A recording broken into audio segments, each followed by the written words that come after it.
Mesdames, Messieurs, bonjour, bienvenue aux 12 heures. Une seule actualité à la une, Marc Brice, le nouvel entraîneur des Lions Indomptables, a été reçu ce jour par le ministre des Sports et de l'Éducation physique. C'est tout pour les titres.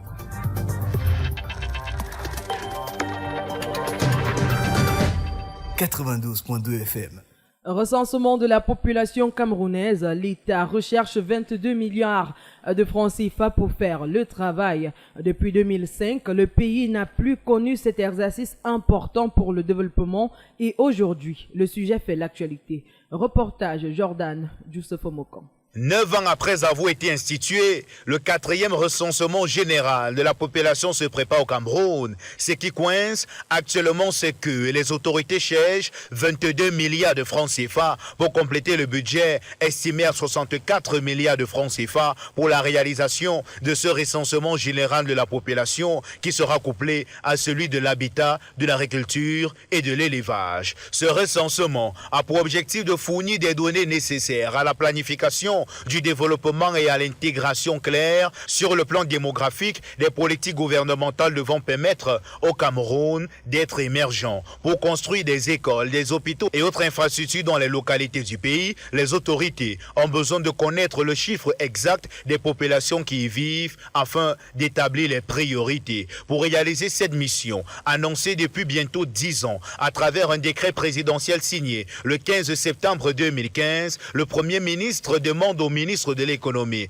de la planification et de l'aménagement du territoire d'accélérer les démarches nécessaires pour boucler le financement dans les meilleurs délais. Sur le terrain, le gouvernement rassure que les choses se mettent progressivement en place avec l'acquisition de plus de 30 000 tablettes qui vont servir durant ce travail qui se veut un peu plus moderne cette fois-ci. Le premier recensement général de la population du Cameroun s'est déroulé en 1976 et le pays comptait 7 663 246 habitants. Le deuxième en 1987 et nous étions estimés à 10 493 655 habitants. Le troisième et dernier recensement s'est déroulé 18 ans plus tard en 2005 et le chiffre de 17 463 836 personnes avait été recensé dans le pays. 19 ans plus tard, le chiffre reste inconnu et les autorités veulent rectifier le tir avec le recensement annoncé qui permettra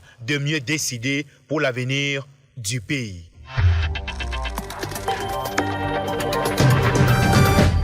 « 92.2 FM ».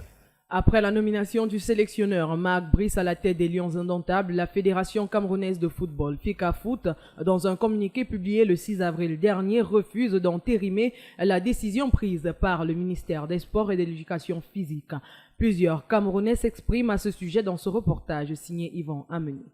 La sortie de la Fédération camerounaise de football, en abrégé FECAFOOT, le 6 avril dernier, pousse à croire qu'il existerait dans les prochains jours un second staff technique pour conduire l'équipe de football senior du Cameroun, ce qui suscite de vives voix au sein des amoureux du ballon rond. Anzi Ryan, éditeur. On est dans une bataille d'ego entre Eto, qui pense que la FECAFOOT et le football camerounais lui appartient et qui peut travailler seul, et donc sans le ministère des Sports, qui veut montrer à Eto que c'est lui qui est au-dessus. À la question de savoir si Samuel Eto, président de la Fédération camerounaise de football, devrait démissionner, d'aucuns restent sceptiques. Gabriel Onana, journaliste. Pas pour Eto de démissionner, il n'est pas question qu'il démissionne. La brouille, je crois que c'est une entente, parce que ça ne sert à rien que, pour moi, la situation, c'est qu'on trouve un chemin, un accord entre les deux. C'est l'image du pays qui compte, et plusieurs fans de football pensent que c'est l'application des textes qui devrait prôner.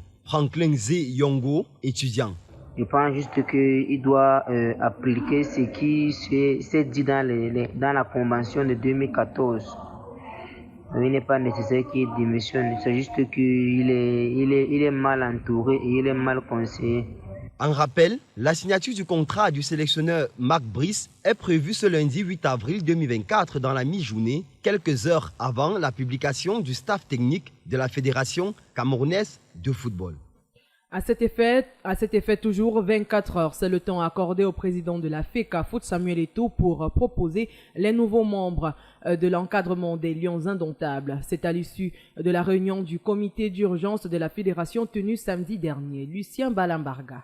Dans un communiqué rendu public ce 6 avril par le comité exécutif de la FECAFOOT réuni en urgence après la nomination du Belge Marc Brice comme nouvel entraîneur de l'équipe nationale, a donné 72 heures à son président Samuel Eto'o pour lui soumettre des propositions de nomination des membres de structure d'encadrement des Lions indomptables du Cameroun. De plus, dans leur première résolution prise, les membres du comité urgent déplorent la violation des textes statuts de la FECAFOOT qui n'ont pas associé l'instance à la désignation le 2 avril dernier des membres de la structure d'encadrement de la sélection masculine à Seigneur Fagnon. Les délais de 72 heures expirent ce 9 avril 2024. Les yeux sont donc rivés du côté de Tinga où des noms devraient être publiés en lieu et place de ceux désignés par Narcisse Moelle Kombi après avis de la présidence de la République. À titre de rappel, dans ses propositions faites à la tutelle, Samuel Eto'o avait misé sur Hervé Renard, José Victor Dos Santos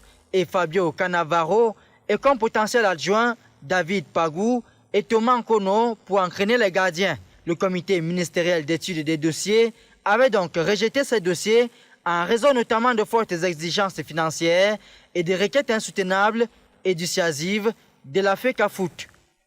Gala de boxe arabe, la cérémonie du noble art se tient dans la ville de Foumban le 13 avril prochain en prélude à l'inauguration du palais des rois Bamoun. Alex Rodrigue Bokono nous en dit plus dans ce reportage. À l'occasion de l'inauguration du musée des rois Bamoun, l'association sportive pour la promotion de la boxe arabe s'associe à la fondation Ngouang pour organiser un gala de boxe arabe exceptionnel à l'honneur de Sa Majesté Mohamed Nabil Mforifoum Bombonjoya, sultan roi des Bamoun. Prévu pour le vendredi 12 avril 2024, cet événement promet d'être grandiose. Des combats sont prévus à cette occasion. Des duels qui mettront aux prises des champions tels Kissa Ndjifon, double champion d'Afrique de kickboxing et de savate boxe française, face au talentueux marocain Youssef Ouri. Un autre combat phare opposera Njoya Suleiman, fils du Noun, au français Victor Ba. Ces affrontements seront accompagnés de plusieurs autres combats de haut calibre, offrant ainsi un spectacle aux amateurs du noble art. Pour assurer le succès de cet événement mémorable, le président dynamique de l'association sportive pour la promotion de la boxe arabe, Mohamedou Lamine Yaros, et son équipe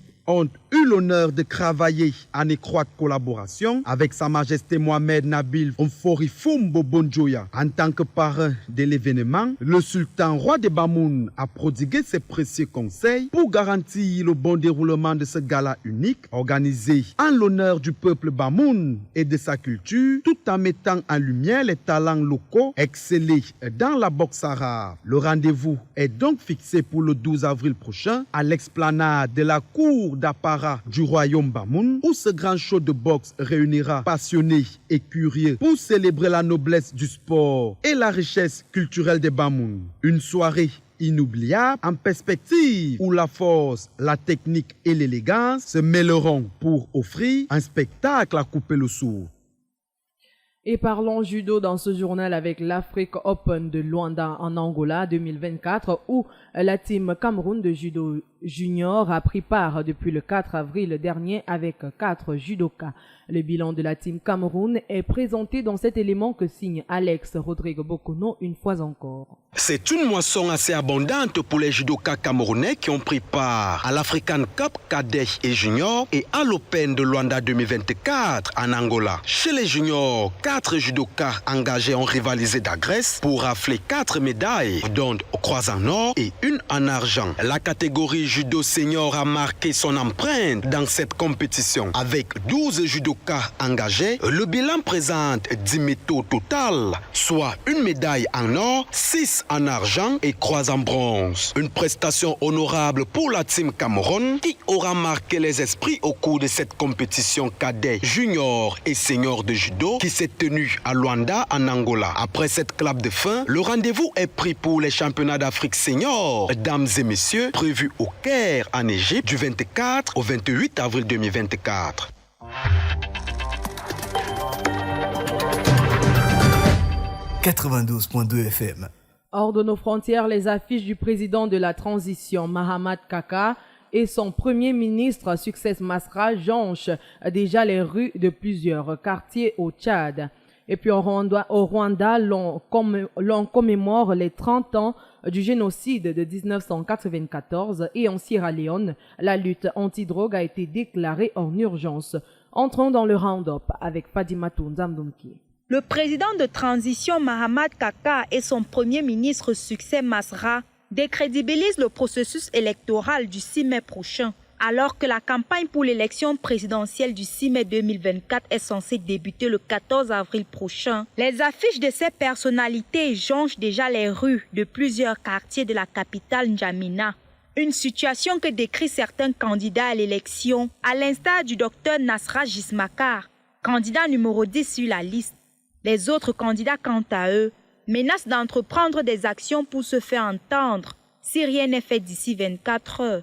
Pour l'heure, l'Agence nationale de gestion des élections, qui est accusée de partialité face à la situation, a exigé via communiqué aux deux candidats de faire retirer leurs affiches. Au Rwanda, le président Paul Kagame a dirigé une cérémonie de commémoration dimanche à Kigali à l'occasion du 30e anniversaire du génocide rwandais. Plusieurs dirigeants étrangers, dont les chefs d'État sud-africains, congolais, centrafricains et tanzaniens, ont assisté au rassemblement en mémoire du massacre. Des organisations de défense des droits humains, entre autres Amnesty et Human Rights Watch, ont appelé à l'accélération des poursuites contre les responsables du génocide. Le haut-commissaire de l'ONU aux droits de l'homme, Volker Turk, a de son côté exhorté les États du monde entier à redoubler d'efforts pour traduire en justice tous les auteurs présumés encore en vie.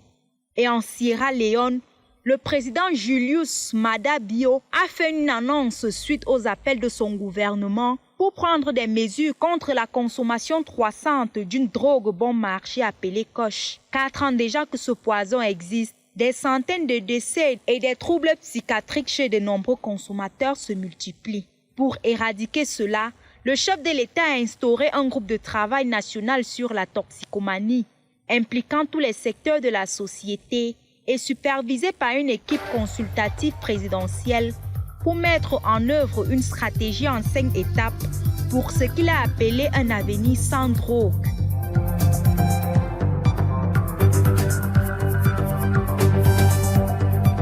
C'est ici que se referme ce journal. Mise en onde materne Ondoa, réalisation Madeleine Bandon, coordination Reine Christelle Tigniem, supervision générale François Biba. Au microphone de présentation Merveille Andela, de votre attention. Merci. À demain, 12h.